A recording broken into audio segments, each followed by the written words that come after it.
Good morning students. आज हम पढ़ रहे हैं चैप्टर सेकंड, संसाधन के रूप में लोग। अवलोकन। संसाधन के रूप में लोग अध्याय जनसंख्या की अर्थव्यवस्था पर दायित्व से अधिक परिसंपत्ति के रूप में व्याख्या करने का प्रयास है। जब शिक्षा, प्रशिक्षण और चिकित्सा सेवाओं में निवेश किया जाता है तो वही जनसंख्या मानव पूंजी में बदल जाती है।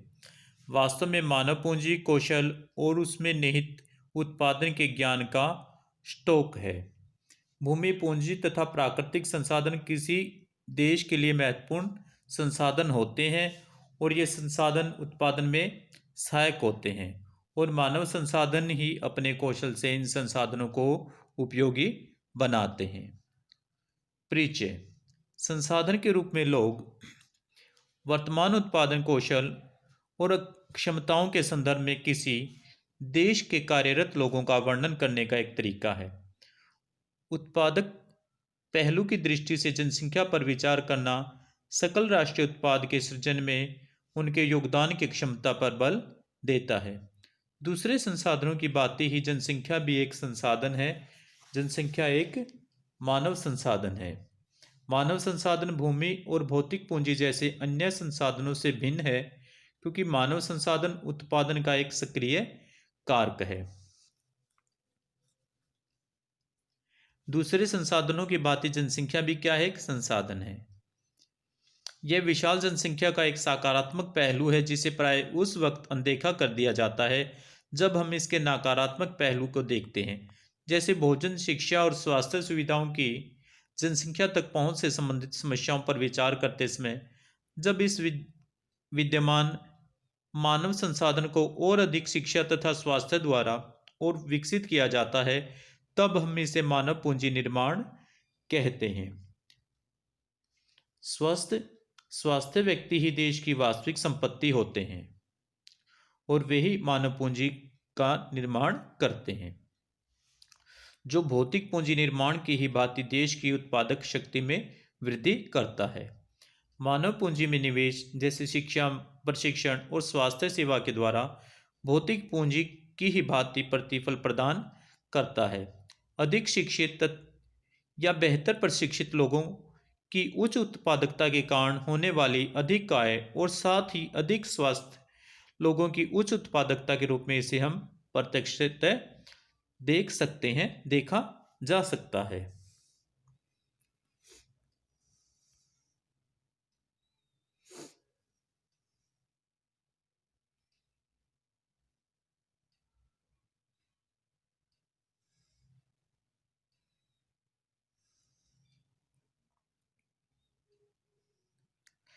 लेकिन यह आवश्यक नहीं है कि विशाल जनसंख्या देश के लिए दायित्व ही हो। मानव पूंजी में निवेश द्वारा इसे उत्पादक परिसंपत्ति में बदला जा सकता है। उच्च आय से न केवल अधिक शिक्षित और अधिक स्वस्थ लोगों को लाभ होता है, बल्कि समाज को भी अप्रत्यक्ष तरीके से लाभ होता है, क्योंकि अधिक शिक्षित या अधिक स्वस्थ जनसंख्या का लाभ उन लोगों तक भी पहुंचता है जो स्वयं प्रत्यक्ष रूप से उतने शिक्षित नहीं हैं या उतनी स्वास्थ्य सेवाएं उन्हें प्रदान नहीं की गई हैं। वास्तव में मानव पूंजी एक तरह से अन्य संसाधनों जैसे भूमि और भौतिक पूंजी से श्रेष्ठ है, क्योंकि मानव संसाधन भूमि और पूंजी का उपयोग कर सकता है। भूमि और पूंजी अपने आप में उपयोगी नहीं हो सकते। अनेक दशकों से भारत में विशाल जनसंख्या को एक परिसंपत्ति की अपेक्षा एक दायित्व माना जाता रहा है। लेकिन यह आवश्यक नहीं कि एक विशाल जनसंख्या देश के लिए दायित्व ही हो। मानव पूंजी में निवेश द्वारा इसे उत्पादक परिसंपत्ति में बदला जा सकता है। उदाहरण के लिए, सबके लिए शिक्षा और स्वास्थ्य, आधुनिक प्रौद्योगिकी के प्रयोग में आधुनिक औद्योगिक और कृषि श्रमिकों के प्रशिक्षण, उपयोगी वैज्ञानिक अनुसंधान आदि पर संसाधनों के व्यय के द्वारा।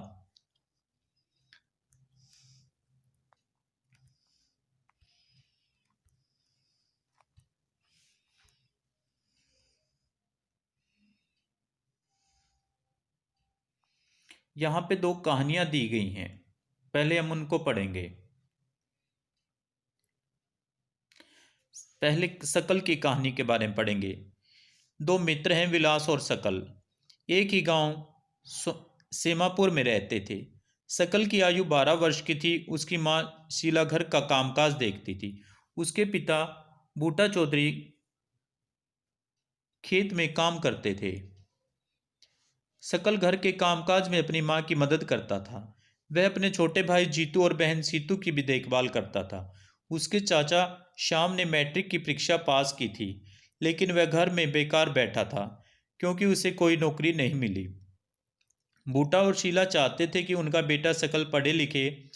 वे उस पर गांव के स्कूल में नाम लिखवाने के लिए जोर देते थे, जिसमें उसने शीघ्र प्रवेश पा लिया।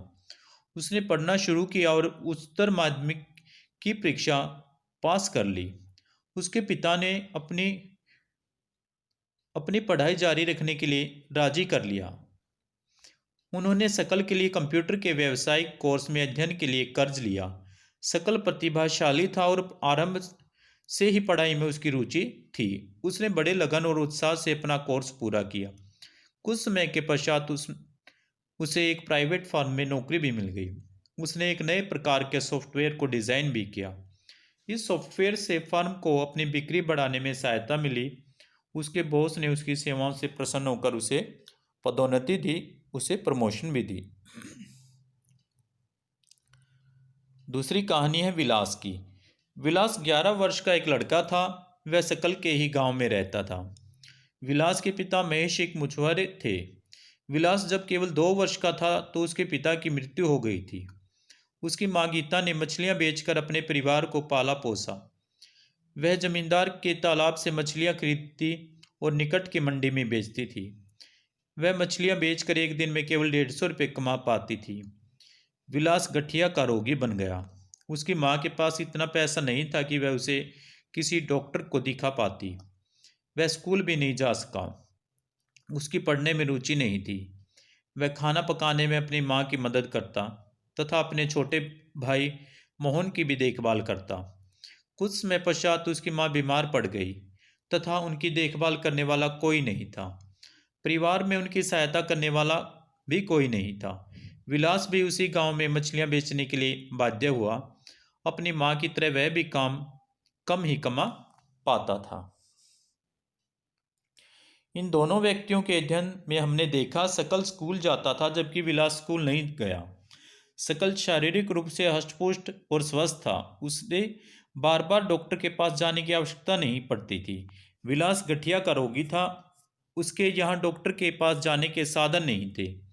सकल ने कंप्यूटर में डिग्री प्राप्त की थी। सकल को एक प्राइवेट फर्म में नौकरी भी मिल गई।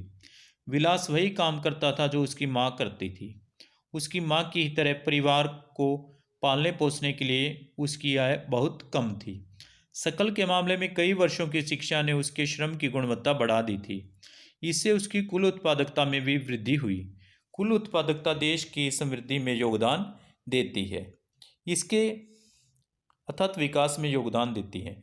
इसके बदले में व्यक्ति को वेतन के रूप में या फिर उसके पसंद के किसी दूसरे रूप में प्रतिफल मिलते हैं।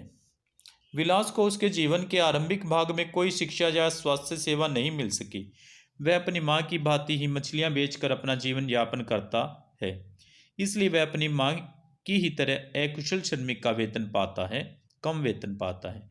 मानव संसाधन में शिक्षा और स्वास्थ्य सेवा के द्वारा निवेश से भविष्य में उच्च प्रतिफल प्राप्त हो सकते हैं।